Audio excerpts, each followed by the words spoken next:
Hello, all my sewing friends, and welcome back to Bluegrass Dreams of Seams. I know your first question.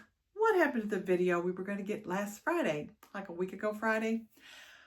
I tried to upload, and I tried to upload, and I tried to upload. But where we were, there was just not adequate internet connection. It would come and go. And to get good service, turns out we were going to have to pay for it. And I thought, okay, well, we've never had to pay for it before. And I just found that kind of unusual. So I thought, I'll just wait till we head home. Same thing. Just couldn't get good internet connection. So you know what? I gave up. I just said, no, I'm not spending my entire vacation doing this. No, no, no. So I'm sorry. I thought about releasing it after I got home, but I had the statement in there, I hope everyone has a wonderful Mother's Day. And I thought, well, no, forget that. Mother's Day's come and gone and been a couple of weeks ago. So I do hope everybody did have a good Mother's Day, though. All right, so I made those pants, the cutting line design, one seam pants. And I'm going to just briefly talk about them.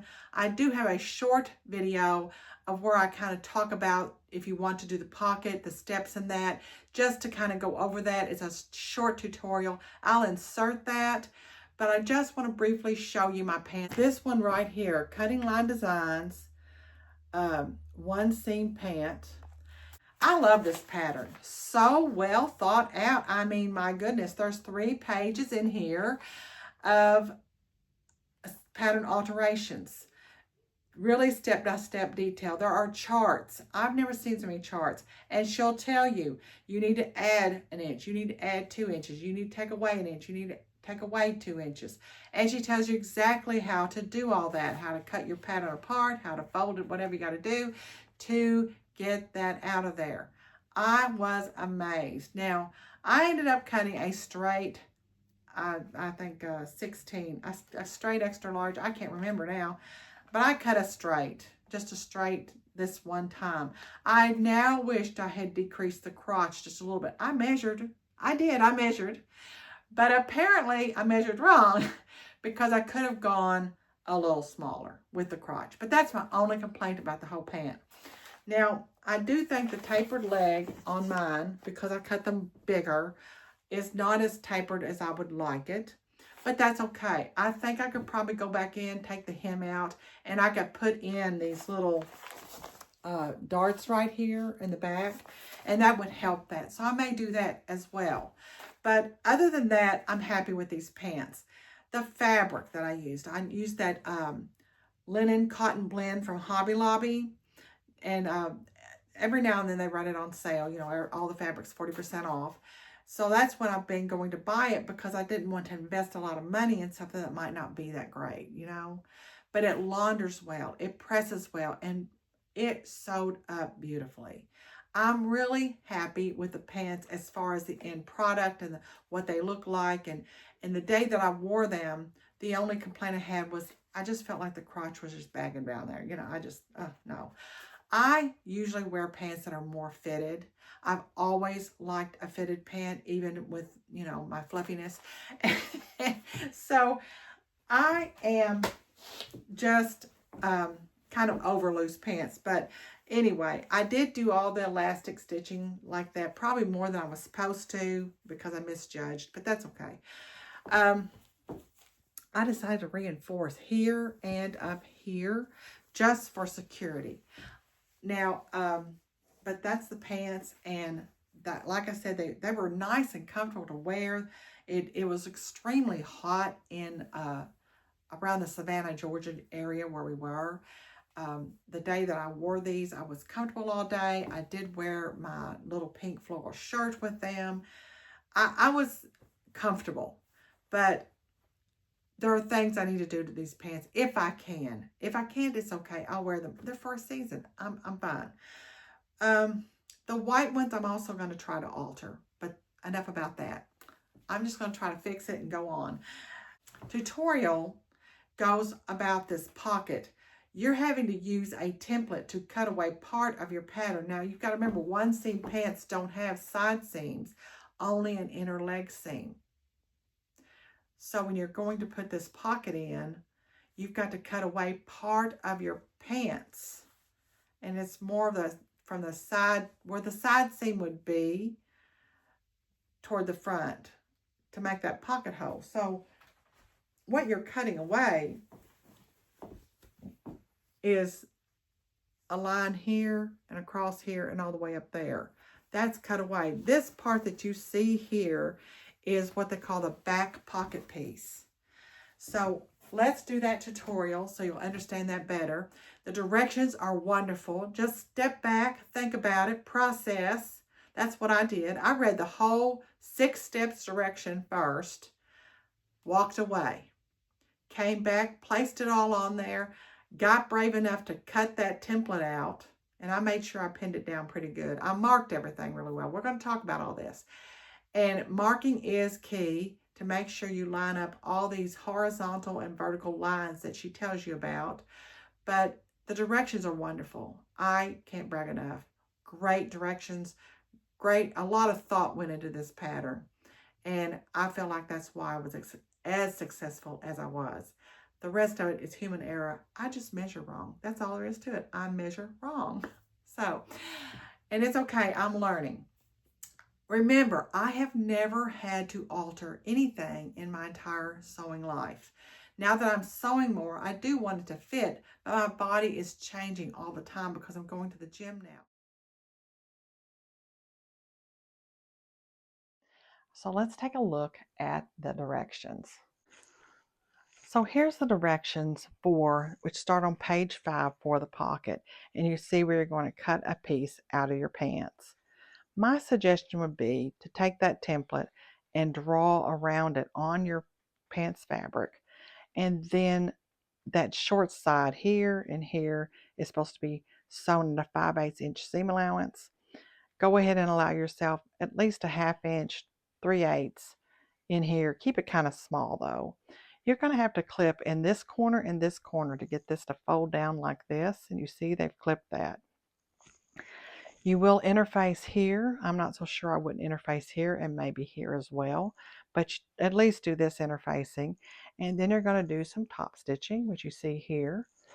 And then you start to insert the back part of the pocket, which gets overlaid this section and this section. More stitching to get that in. And then you'll finish up by sewing these seams here, which has got to be sewn from this side, and it'll show up as top stitching on the other side. And then you're going to sew this part right here, which is a very narrow seam, and you see that right here going down to this point. So it starts out a little bit here and just gradually work down to this point. So let me show you that on the pattern tissue. You've got your pattern down, and you need to trace part of this line, and this line, and that's just going to help you line up your template piece. So you'll put that where all those match. You'll have this point here, of course, and this straight line here matching.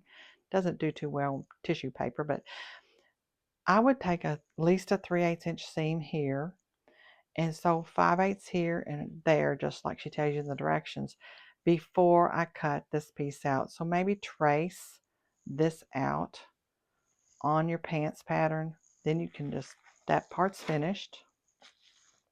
Take care of all those steps where you're prepping that pocket part and getting that sewn in on top of this part, which goes this way. And again, so you're going to have to line all that up to make sure everything is in line. And then you're going to stitch this part in from the inside. And since you'll already have this seam serged, you can use that as a guide to help sew this seam here. And this is where that fine point will be, just like taking a dart. It's a very thin dart, but you'll stitch down and gradually work into that corner. And it lays so nicely after it's all in. Pocket already finished and put in. That's that back big pocket piece. There's your opening. You actually end up cutting this, this, and this away. It can be a little frightening, believe me. I was a little nervous, but I thought, Well, her directions are so clear. I think I can do this. So let's just do it. So I went for it. And I was really glad that I did when I got finished. So here's one of my pockets on the inside. And what I did was I stitched right against that black line of stitching, that serged line. And that's the guide that I use to get my pocket sewed to the fabric, the outside leg. Then you've got to go back and join this part to the pants. So you're going to kind of have that raw edge that's created on that one side template here. This is going to be a raw edge where you've cut your fabric. So you kind of line that up. And again, what I used was this line right here, my serge line. And I was able to use it till I got to about right here. You can see where I did my zigzag in that corner. Then I'm going to gradually work down to that point. Then when you go to press, you pray you don't have one of those where it looks like your fabric got bunched up. And after you've pressed, you see it lays so nicely. Isn't that nice? I was really pleased with that once I got it done. And you can see where you sewed on the outside, that line looks really, really good. The rest of this video is going to be about my trip. If you want to exit here, that is fine. I am going to show pictures toward the end to close the video out, so you could always fast forward to that. I just want to talk to you. If you own a camper of any kind, this is like the camping trip of what else can break. I mean, seriously. So if you want to hear the story, I'll try to make it as interesting and as short as possible, but it just seemed like one thing after another. What in the world? We've never had this happen before, but stick around. All right, for those of you who chose to stick around and hear the story, I'm going to fast, we got ready, everything packed, and we headed to Nashville. That was our first stop because I needed to see my daughter, my youngest daughter, Ashley, who came over after work. But we got there probably a little after noon, and my husband hooks up the electric always first so we can get the AC going. And it was hot down there too. And then he hooks up the water. And I always am in charge of flushing out the lines. Keep the faucet on, the shower on, the kitchen faucet on. And there's the problem. Kitchen faucet never came on, even though it's turned on. So I peck on the window and I say, hey, the kitchen faucet's not coming on. So he comes in, checks things out. We start, YouTubing, trying to find information, what could be going on. And he takes it apart, he puts it back together, and nothing. 45 minutes like this. Finally says, I'm just going to walk next door and buy a kitchen faucet. So that's what he did. It was a short walk, probably 10 minutes, and walked over next door, bought a faucet, came back, and you think that you could just drop it into the counter hole, the countertop hole, that it'd be that simple, but it's just a tiny bit too small. Been great if it'd been a tiny bit too big, but no, it was a tiny bit too small. And he says, what the heck? And I thought, well, it's a 2013 camper. And this is probably built for campers that are not more than 2 or 3 years old.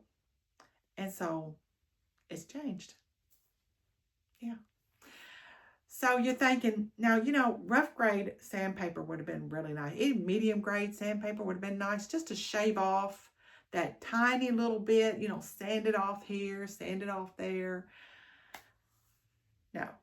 We know we don't have the electric tool to do it with. We don't take that stuff with us. I mean, who would? But sandpaper, maybe it might get packed in my stuff. I'll just pack some in my emergency kit so that we'll have it if we need it again. We do have another faucet in the bathroom. It took him about 45 minutes, I would say, to take his pocket knife and do this number around that hole. Check to see if you got enough off. Take it back out. Do this some more. I mean, it's about 45 minutes he did that.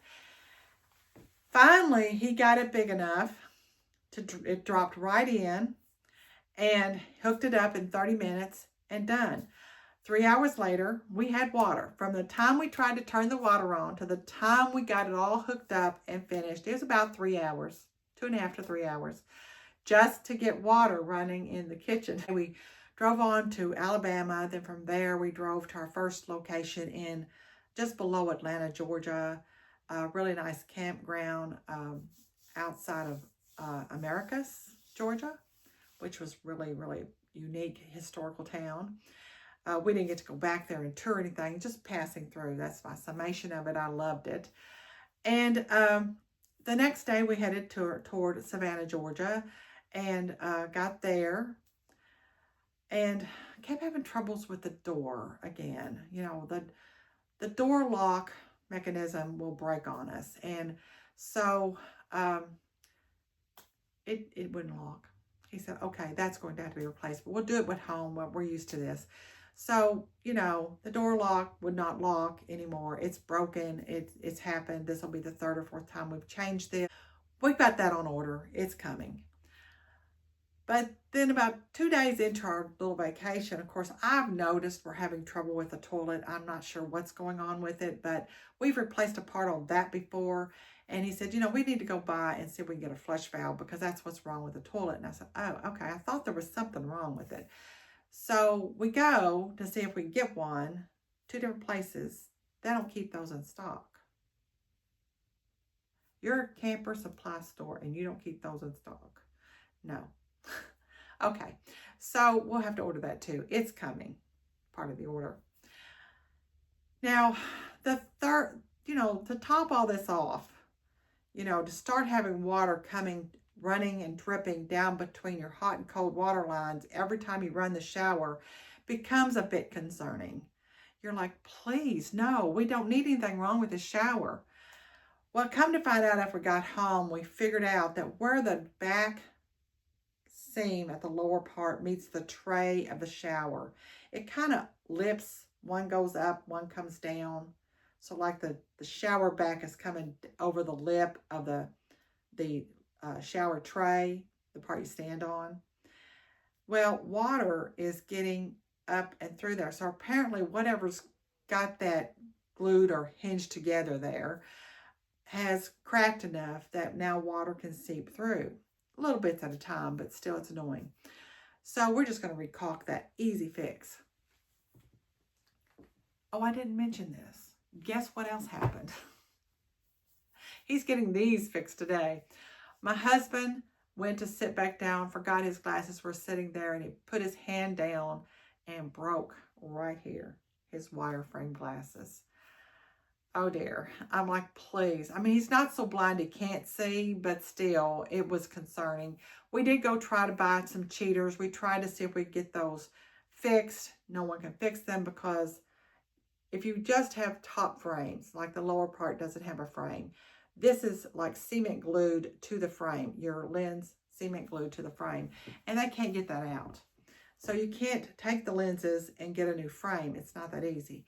If you could even find a place that would do that anymore, that's another thing. People aren't doing that anymore. Did you buy your glasses here? That's our first question. Did you get those here? No, we didn't think that looked like our product. Okay. We're on vacation. So he's getting that done today, and that's probably the most expensive thing that we'll have from this trip. Everything else is pretty reasonable, but still, what an interesting trip to have so much happen. We did enjoy our trip to visit with our friends and went to church with them and out to multiple meals and toured Atlanta, did the trolley tour, which is lovely. Got to go down on the riverfront and walk. And so here are some pictures of my trip. Happy sewing, everyone, and I hope to see you again next week.